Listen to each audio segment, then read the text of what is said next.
through all things, I know that God has a plan. And maybe that's my realization is like, I have a greater awareness now than ever before that I'm not in charge. I don't control the plan. I'm not always going to understand all the complicated facets of the plan.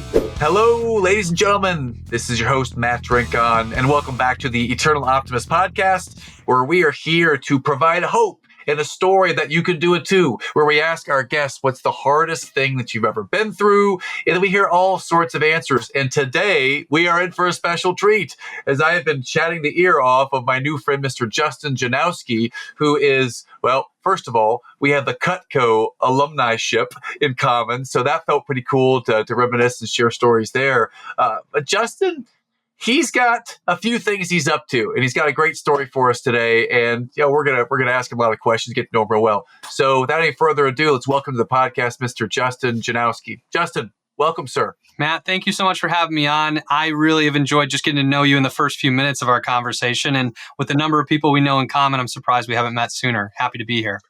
Yeah, real pleasure, real pleasure. First, we were recommended to meet by our good friend Trent Booth, who we both know from Cutco. So shout out to Trent. And can you give us a little bit of context here, Justin? Maybe take a minute or two and just give us a couple of bullet points. We'll go deeper a little later, but just some context of who you are, where you are, and what you do for a living. Just to highlight to kick us off, please. Yeah, I live in Milwaukee, Wisconsin, and I'm married to my wife, Kara. We've been married for 7.5 years. I've got 2 little kids at home. Grace is about to turn 6. Gavin is 4.5. So they're at a really fun age and getting to the place where we can play games together and play sports together and just like really enjoy our time together. So that's fun. And I run a business called Faith to Influence that I started in December of 2018. Initially, it was a coaching business for Christian entrepreneurial men. And we were working from a number of different angles on supporting men being the husbands that they felt called to be, the fathers they felt called to be, and growing their businesses in a high integrity way, sales, and integrating faith into all walks of their life. And that was really compelling. It was really fun. I had a success out of the gate more than I expected. Like, God really blessed my business. The first year I collected $250,000 in revenue. I was just hoping to do $60K. I was hoping I could make and stay in business. And so when I did well, some of those men wanted to be coaches. And when I started working with them in their coaching business and narrowed into that, I realized like I had some gifts in that area that other people really needed. And it was so fun to help people bring their dream businesses to life that I decided to focus on that specifically. So now I work with men and women, Christian coaches and entrepreneurs, and I'm primarily known for high integrity sales strategies. Wow. That was a lot, and I'm smiling ear to ear because just you're lit up like a Christmas tree, saying that it's so fun to help people, build their business and follow their dreams, and I just super cool to see that you're not just saying it. Like if you're watching on YouTube, team, you'll see that he really believes it. I mean, it's totally congruent and aligned with the way that he is. So cool, Justin, to kick us off. So let's go from friendly and surface to the depth of the challenge. So we'll start off with this. We'll give you a softball. Justin, what's the hardest thing that you've ever had to endure or overcome in your life that you can share with us today? Yes, very soft opening question. I know, man. Take Okay, your time so to unpack it. For me, the hardest, heaviest part of this story is the end of it, but I'll start at the beginning of it, which is my sister, Linnea, who I was very, very close with throughout my life. I've got 2 brothers as well. Linnea got diagnosed with cancer when she was 34, stage 4 breast cancer, like right out of the gate at age 34. And she had 2 little girls at home, very similar to the ages of my kids right now. And my sister is one of the most amazing people I've ever known in my whole life. I mean, she's like the person who's going to host you at her house. She cooked the best food. She always put good food and a drink in your hand and made sure you had what you needed. She hosted all the holidays. She was just a leader in the community. She's the kind of person who honestly probably had a dozen or a couple dozen people in the world who thought she was their best friend. She would be the one best friend for probably 12, 15, 20 people. She was just that kind of person. And stage 4 is terminal, and it's usually short. And they thought it was going to be short.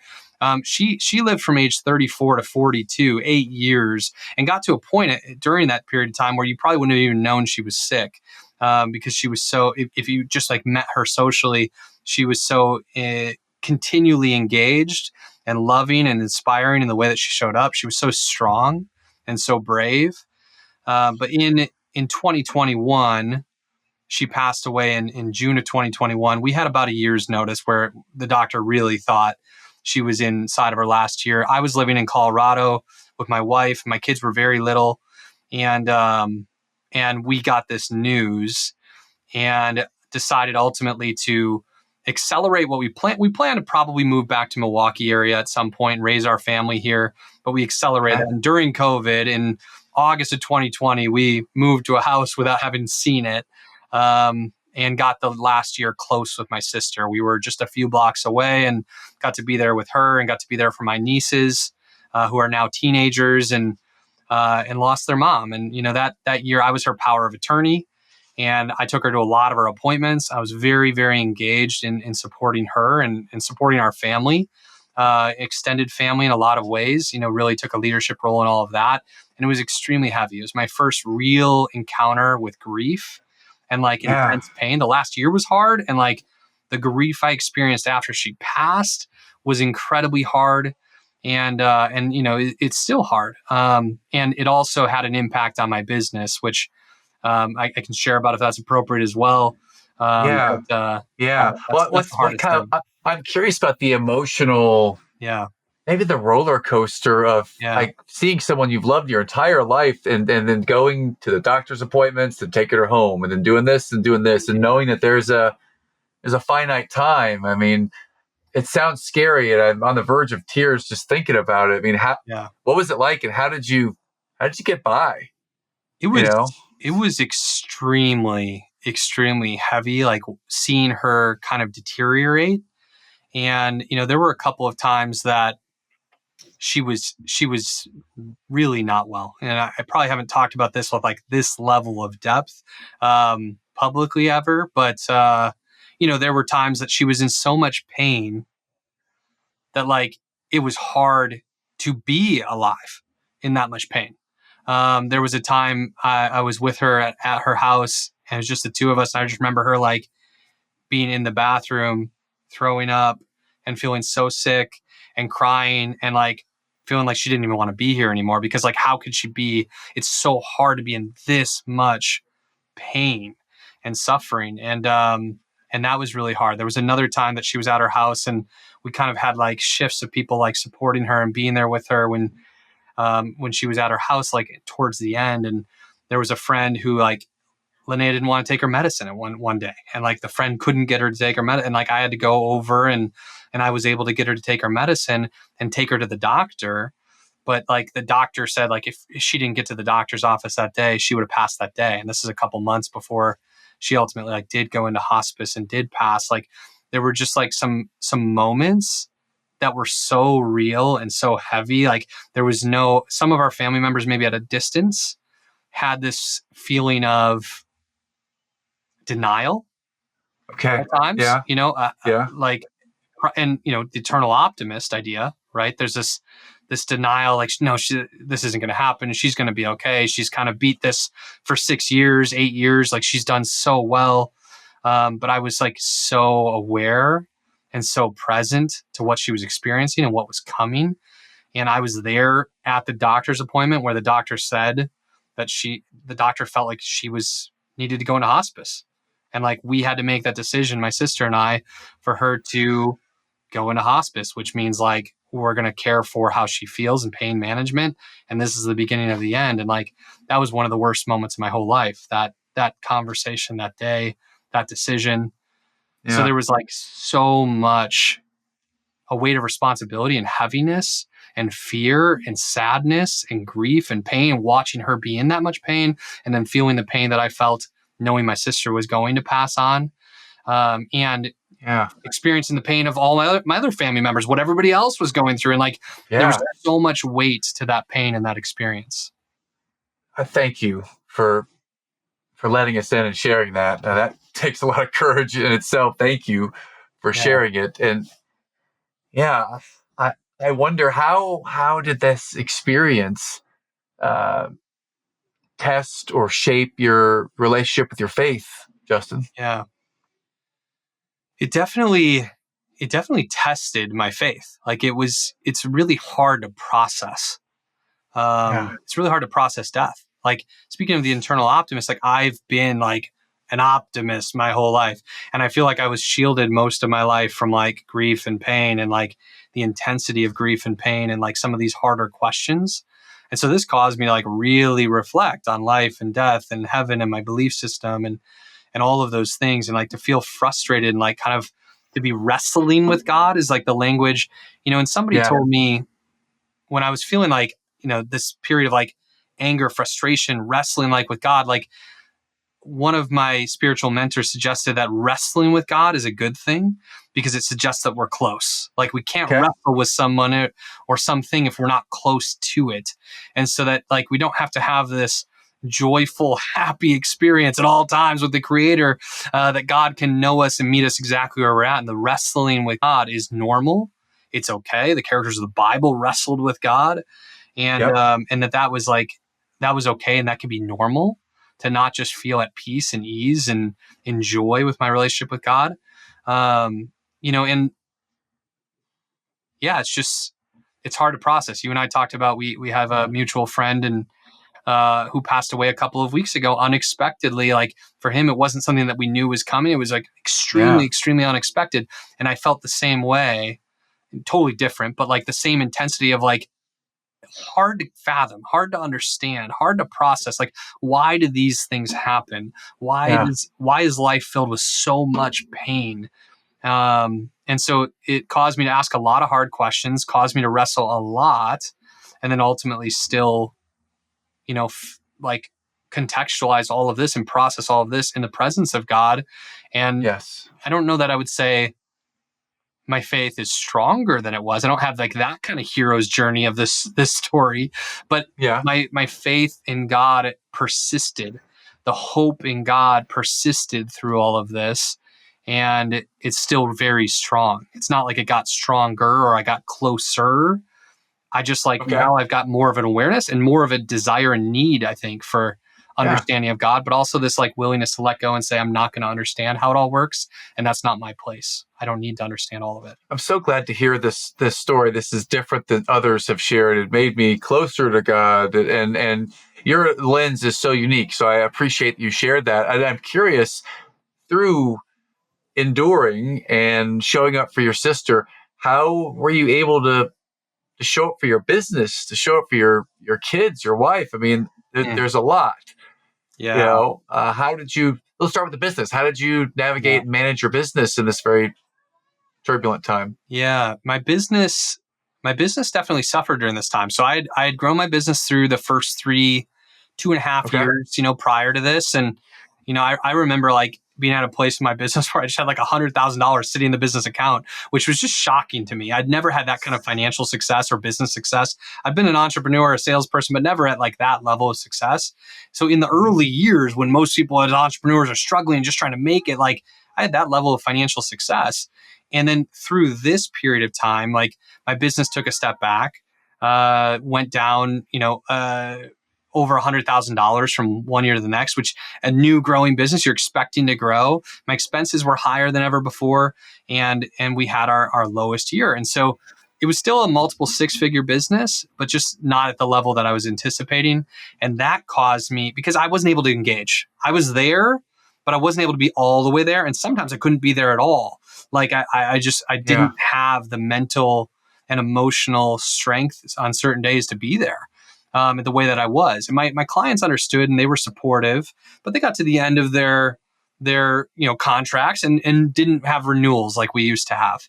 And I Yeah. wasn't focused on sales and bringing in new clients during that period of time. So as clients completed their contracts and didn't renew necessarily, we weren't building new clients like the sales focus that we'd had previously. And so when all of that went down, I had to make hard decisions. I had to let go a couple of team members who I loved working with, who I would have never wanted to let go. Yeah. And they understood, but that's painful. And I had to like rethink how I was running my business. Now, I will say in this case, there is a happy ending, which is that it caused me to consider, how do I want to run my business long term? What do I want to create long term? And so now I'm creating a business that's got better structures for Okay. sustainability over time, that's got better team, more like aligned, focused team members for sustainability over time. And I'm working towards creating more of a business like that doesn't just rely on me, my talents, my voice at all times. That theoretically I could, I'd like to have a business where I could take a month off, I could take 2 months off, we could continue to grow, we could continue to serve our clients at the highest level, that it wouldn't have that kind of financial impact.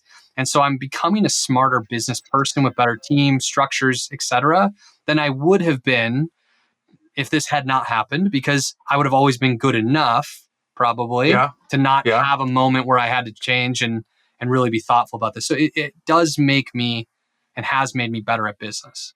Mhm. Well, that's interesting that some of the most challenging things in our lives can actually end up helping or clarifying Mhm. for us what's most important and how we might operate. So thank you. The last thing that really I'm curious about on this thread, and then I want to talk about your business. Yeah. The last thing is, as a husband and a father, Mm. I know that in my real life that I still have my mother's she's with us. My dad passed away 19 years ago. My mom is with us. She's aging, and I've got two sets of in-laws that are also with us and they're aging. So I know that it's not the same as losing a sister at the same age. It's still loss of some kind, and uh, I'm wondering how I'm going to show up for them, and I'm wondering how. And it could have been you showed up great, whatever that means. Or it could have been that it was hard. But I'm curious, how did you show up? What did you learn through Yeah. this experience with your wife and your children going through this? What was difficult about this experience, Matt, is that my daughter was 2.5 when we moved back to Milwaukee and knew we were kind of in this last year and had this painful moment. My Okay. son was like 6 months old. Okay. So if you've been a parent and you've had babies and toddlers, you recognize like how much responsibility there is with babies and toddlers, and how much crying there is, and how many challenges there are. And so for me, like what became really heavy was the weight of responsibility. I felt Yeah. so much responsibility, like, you know, in a lot of ways, if I hadn't yet had my kids and it was just me or just me and my wife, I probably would have felt a lot lighter, because I could have like taken more time to like care for myself and my own needs and my own grief. But like babies and toddlers can't live if we don't take care of them. They need us. And so I felt a weight of responsibility as a father to take care of my children and to provide for their needs. And there were many times that I wanted to scream and cry, and there was a child or a toddler screaming and Yes. crying, and it felt like screaming and crying in my face. My capacity to like receive the screaming and crying of a toddler or a baby was like lower. I would feel so much pain when I would hear the screaming and the crying, way more than I probably would have if I were in a better state outside of that moment. And so that was Yeah. difficult. Receiving my wife and whatever her needs were, whatever challenges she was going through, Yeah. as a new mom and a wife and somebody who was grieving my sister's situation in her own way. Like, I felt like I felt so much responsibility as a husband, so much responsibility as a father, so much responsibility as an entrepreneur, so much responsibility to my sister, to my Yeah. nieces, to my brothers and my parents who went through their grief journeys and maybe, needed or wanted to lean on me for support. I just felt such a weight of responsibility, and it felt so heavy that it drained me, it overwhelmed me. And I was so much faster to be irritated. Like Yeah. there were times I just like had to walk away from situations that I would have rather leaned into, because I didn't have the emotional energy to lean into this conversation with my wife, or to lean into this conversation with my toddler. And Yeah. I feel like I did a pretty good job as a husband and a father, but I know that I could have been better had I not been in that situation. I know that put a strain on like my capacity. I just felt irritated and in pain faster. which every parent has felt irritated and in pain in the process of parenting. That's a journey on its own. It's amazing. It's loving. It's wonderful. It's a gift. And there's pain and challenge and learning in that too. But everything I experienced, like every challenge, felt heavier than it would have. And yeah, my fuse was shorter. I'm not the type to, I wasn't screaming. I didn't create an unsafe environment or anything like that, but I felt on edge Yeah. all the time. So I know I wasn't at my best. Yeah. Well, thank you for going deep with us into that very, very challenging subject. And yeah, thank you for honoring your sister by caring and for showing up for your family because you're here today. And let's talk about today. Let's Yeah. talk about your business today. Because I was going down the rabbit hole, looking at your business and looking at you on LinkedIn and on the internet, and fascinating. Can you talk a little bit about your business, the mission behind your business first, please? Yeah.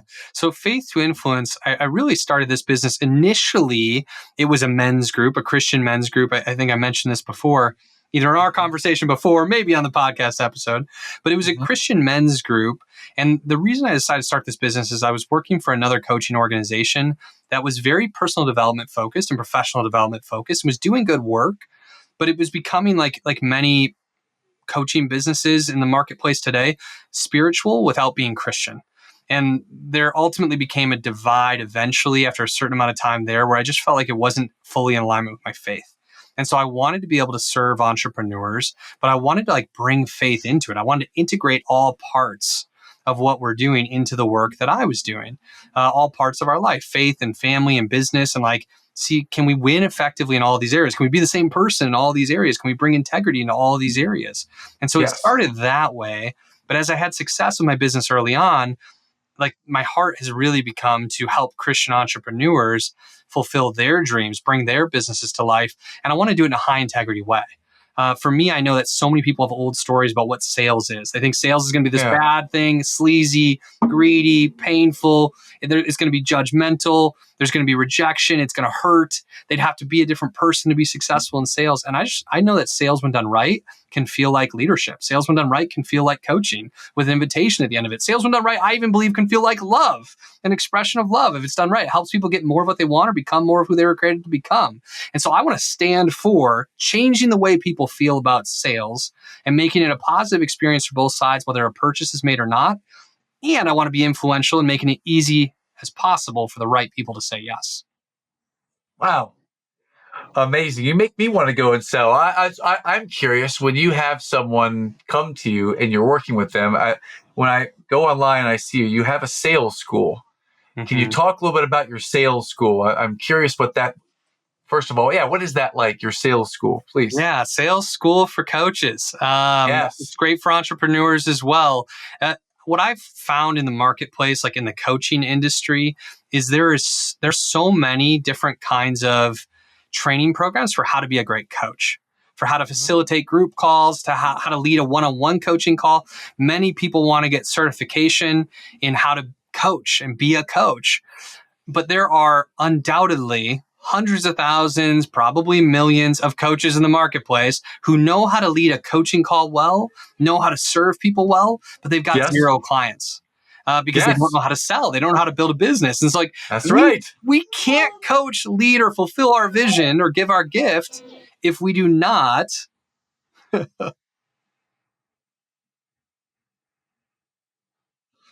we must make a sale first. We must make a sale first, and that gives us the opportunity to coach and lead. And I believe sales, when done right, is a lot like coaching. But people don't know this basic skill set, and it doesn't matter how great of a coach you are. If you don't make sales, you're not going to be in business as a coach very long. And so I want to certify people in a high integrity sales process so that they can remain in business and keep helping people. Okay. Start with definition. What is a high integrity sales process? What does that mean to you? Yeah. High integrity sales process means it's honest, it's transparent, it feels good to both people, whether a purchase is made or not. it's not trying to paint people into a corner. It's trying to ask enough questions in discovery and understand where people are at. Ask enough questions in the vision of who people want to become or what they want to achieve in their life to understand what their goals are. To ask questions to understand what's the gap between this place that they're at and the goals that they have. And then to recognize like the opportunity in that gap and help people commit to solving their problems. And if we can help them commit to solving the problem, what we want to do is make it easy for the right people to say yes and join our program only if we can help them. And so it's like not being committed to what you want for the other person. It's being committed to helping the other person get what they want through invitation. And so if we do this well, when we can help somebody, that's the only time that we're making an offer. When somebody has an identified problem that they're committed to solving, that's the only time that we can make an offer, because that's the only person we can really help, is a committed person who wants to solve a problem that we can support. And then it's also recognizing how to handle objections in a high integrity, honest, loving way, where we can have a curious, calm, confident conversation and help people make the best decision for themselves. We don't have commission breath. We're not trying to handle the objection in a way that like solves the problem for us to get what we want, but we're trying to curiously ask the right questions to help people make their best decision for what they need in their life and their business. That's high integrity sales. Wow. For those of you listening, that was maybe the best answer I have ever heard to a question like that. And I've been in sales for nearly 30 years myself. And to hear that answer, that was amazing. That answer itself, my friends out there listening, is worth the price of admission. If you're out there wondering how you might get off the bench or how you might get those clients or raise some business, they have a business idea, you're not sure what to do next with it. This sounds like a program for you, my friends. Let me just go to sales school for a second. What's the number one mindset challenge that you've got to help them work through when they first come to sales school, Justin? There's really three that show up consistently. I'll share them briefly. It's all about old stories. John Acuff, a client friend, calls them soundtracks. He's a New York Times bestselling author, great guy. He calls them soundtracks. We all have stories that run on repeat in our minds. Soundtracks. Yes. And the negative, disempowering stories people have in three areas prevent them from having the success they want and growing their business. One is about themselves. Many of us have negative soundtracks about who we are, our own identity, our own worthiness. A lot of us are telling ourselves again and again and again, I'm not good enough and I can't do this. And so that prevents us from having confidence. And that's going to prevent us from making sales or even pursuing a sales call if we're doubting ourselves. The second story is the one about sales. So people will say, oh, I'm just not good at sales, or sales is pushy, sales is sleazy, sales is greedy, sales is bad in some way. We believe this. We've seen this in movies. We've seen this in television shows. Like it's the common thing that we believe in the marketplace and in the world is like sales is some way bad. And if we believe that, then we're not going to resonate with wanting to be a salesperson or pursue sales. We're going to have resistance to getting on a sales call if we believe it's going to be a bad experience for us or the other person. And the third kind of story people have is about money. People tell themselves old stories. Even Christians, believe something like money is the root of all evil. Well, the Bible doesn't say that. The Bible says the love of money is the root of all evil. Money in itself can be a tool for good. But if we love money more than our neighbors, we love money more than God, we love money more than purpose and goodness and integrity, then it's going to be a problem. So people have stories about money being bad or people who have money being bad. And so they self-sabotage and make sure that they never have enough money to be that bad person. And so we need to heal the stories we have around sales, money, and our own identity of who we are so that we can remove resistance and move into sales in a way that's exciting and fun. Sales actually can be fun if we have the right stories in place. I love everything I'm hearing. Help our listeners find you. Where might we go to find your website, your social media, to find out more? Awesome. Thanks for asking. The free gift I'd love to give everybody is a copy of our 10-step sales process. So for any coach or entrepreneur or service-based salesperson, if you want to sell well, I'd love to gift you our 10-step sales process that's been worth millions and millions of dollars to us and our clients. It can be found at www.goodsalespdf.com, goodsalespdf.com. You can get a free copy of our 10-step sales process. We'll send you our sales-based high integrity podcast episodes and our sales newsletter every week. So all kinds of goodness if you go there. And if you're not ready to put your email address in to get something, you just want to look into us a little further, you can go to faith2influence.com. That's the number 2, faith2influence.com. You can find me on Facebook or anywhere else, Justin Janowski. I'd love to be your friend. Nice.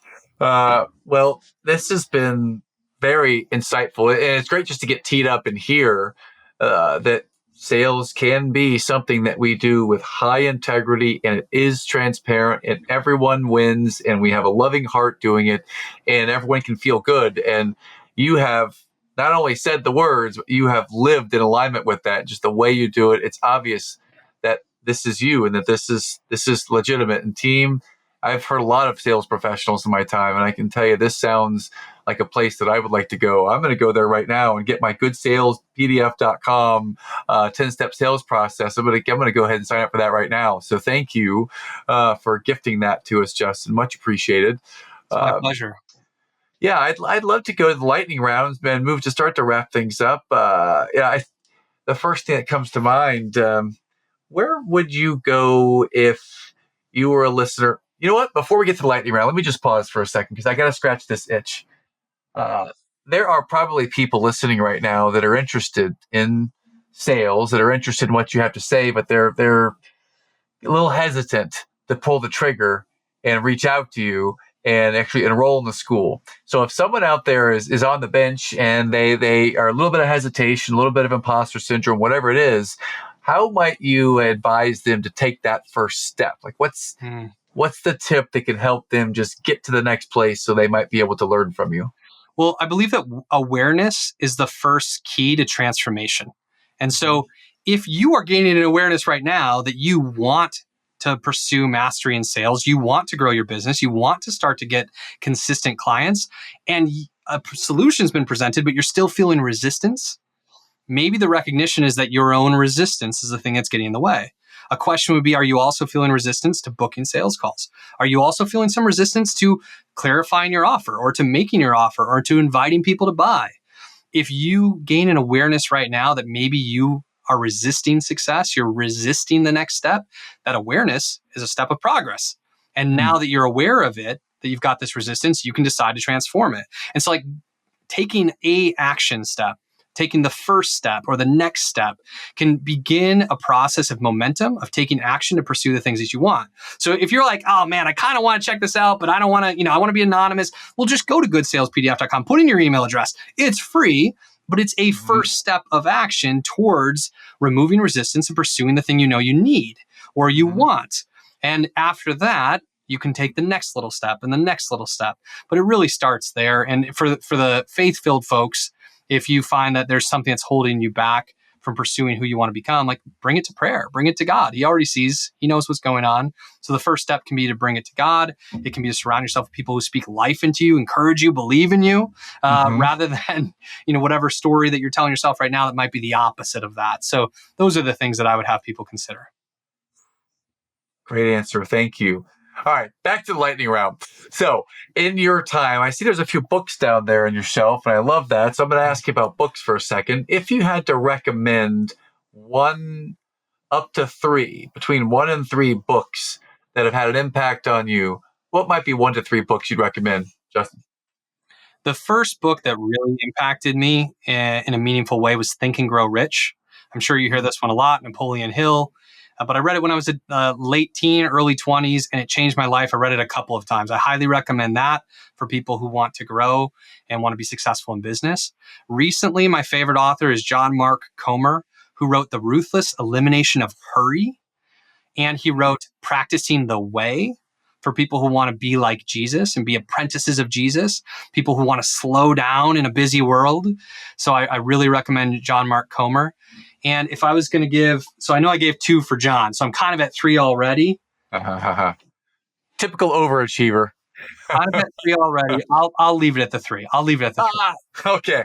I will. Well, we're there. This is such a great teaser. This guy is so good. What's the 4th one, man? We're on the tip of our tongue. A book that changed my life was Francis Chan, You and Me Forever. Marriage in Light of Eternity. I read the back cover of this book and read like the opening page, and I was so triggered and upset by what it was saying. When my wife wanted me to read this book, we were engaged at the time. I was like, no, I am not reading this book. I was totally closed-minded. I'm like, this is not for me. And we actually had one of our first arguments, like serious arguments over me not wanting to read this book, being super closed-minded and triggered by it. But then for some reason, on my own accord, like a month later, I did start to read it. And it changed my view of marriage. It changed my view on giving. It helped me find purpose in my life at a higher level. It really challenged me in the ways I needed to be challenged. You and Me Forever, Marriage in Light of Eternity by Francis Chan. Whew, awesome. Thank you. Let's go to music. Is there a song, an artist, a genre, something that really just fills your bucket and lights you up, Justin? My favorite bands are Train and AJR. There's an AJR song called Bang that my sister and I took her to a doctor's appointment, and we were there way long, like all day getting an IV, like 9 hours. We were expecting to be there until midnight.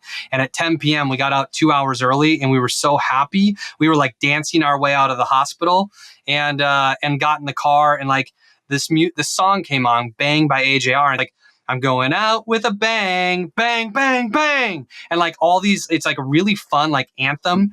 And we played it with the windows down, and we laughed and we cried. Like we just had this like fun moment. And it was maybe the last like really amazing, most fun moment with my sister was riding out to that song. So that song will trigger more emotion than any other song. It's an amazing song, a unique sound. Thank you. Thank you. Well, we're here to the last question, and I'll ask it and give you the final word, Justin. We are on the Eternal Optimist podcast. When I say Eternal Optimist, what might that mean to you? The Eternal Optimist, for me, is going to be received in the context of my faith, which is through all things, I know that God has a plan. And maybe that's my realization, is like I have a greater awareness now than ever before that I'm not in charge. I don't control the plan. I'm not always going to understand all the complicated facets of the plan, but a belief that there is a plan and that there's an eternal life waiting for me and that Jesus has saved me already, that I already have everything I'm ever going to need and everything's always going to be as it should be and be okay in the end. That's the eternal optimist. It's like whatever we're facing, whatever challenge I'm in, God is always fathering me. He's always there with me. And there's always a gift if I'm willing to find it.